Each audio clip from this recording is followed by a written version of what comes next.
საქართველოს 14 წლამდე კალათბურთელთა ნაკრების გენერალური სპონსორი სახალხო აფთიაქი გახდა.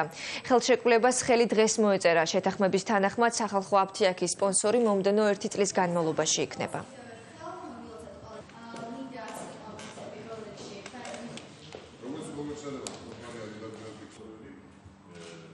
ჩვენთვის ერთ-ერთი მთავარი პრიორიტეტი არის ბავშვთა კალათბურთის განვითარება, ბავშვთა ჩართვა სხვადასხვა საერთაშორისო შეჯიბრებებში, სადაც ისინი კვალიფიკაციას აიმაღლებენ, სადაც ისინი გამოცდილებას მიიღებენ.